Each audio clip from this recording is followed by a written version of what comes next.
During the course, we emphasized the importance of connecting with your child first. You may remember me saying to you, connect, then challenge, connect, then challenge. Organize your child's feelings, meet their need. That all sounds great, but I'm sure that left you feeling unsure about how to do that, particularly when that's not clear from your child of what they're needing in those moments. So I wanted to talk a little bit more about some tangible strategies that you can use to connect with your child when they're struggling. There's 4 different things, which we're going to review. When we are connecting with our child, the idea always is to figure out what is the need behind the behavior. So remember, the behavior might be big emotions. It might be, we talked about psychosomatic symptoms and tummy aches. It might be defiant behavior, rudeness. It might be avoidance.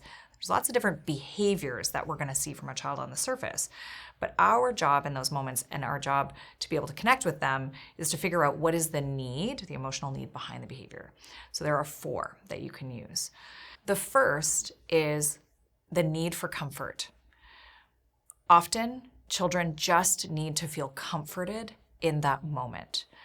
So rather than focusing on them using unkind words or having big feelings when you're transitioning out of the home or trying to get them to do their homework or get off a screen or whatever it is, sometimes, almost always, you can bet on it that you'll probably get it right, is if you just offer them in that moment comfort. Can I give you a hug? Can I sit with you for a moment? How can I help you feel better? What do you need from me right now to help you feel calm? All of those statements are very different than, we're going to be late for swimming class, or you've studied for this test, or you should have studied for this test, or kids aren't going to say those things about you. That doesn't make any sense. None of those comments are helpful. What they need in that moment is for comfort. Just comfort your child in a way that they receive comfort. The second step or strategy that you can consider in connecting with your child is that often they need protection. So sometimes they just need us to protect them in those difficult moments. And that might be, what did that teacher say? I'm going to talk to them if you're okay with that.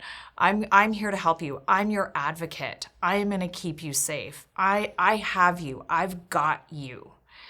And communicating that to your child, even in those difficult moments where it doesn't feel like that's what they need because they're showing you different behaviors, I would like you to consider, I wonder if they just need me to kind of hold them emotionally right now by being a protector. So please don't feel afraid to do that in connecting with your child. A third need that is often missed because our kids are showing us behaviors in different ways than what they need necessarily is enjoyment. So we all are living busy lives. Our children are busy. We are busy. We live in a world of digital distraction. Sometimes what can help our child's anxiety reduce is by enjoying them, being with them, playing a game with them, connecting with them in some way that is just for fun. No other reason. So if they're feeling really anxious, maybe you just say, you know what, I get it. We're feeling really anxious. Let's go do something fun together. Let's go, if they're a teenager, let's go grab a Starbucks, or let's go take the dog for a walk. Or if they're younger, let's play a board game together or do some art together. Really just take that step back, stop in those moments, and figure out a way that you can just be together and enjoy each other. The fourth is probably the most important in our support of our children during these moments, but also often the trickiest to understand or to figure out. And the term is called organization of feelings. When our child is struggling, a need that they have is for us to organize their feelings for them. And this goes back to the idea of flipping of their lid. Remember, we talked about that during the course, where they don't have access to their ability to think and use logic and reason. So in these moments, we need to organize them on their behalf. That doesn't mean with words always. For some kids it does. But with just a warmth and openness of being with them during their feeling. They're feeling really angry. We let them feel angry. We join with them in their anger. We are with them in their anger. They're feeling really anxious. We just reflect that back to them. It seems to me like you're feeling really anxious. That must be really hard. That's it. That's all we say. We just reflect that feeling, allow for them to feel it, handle it for them by not becoming dysregulated ourselves.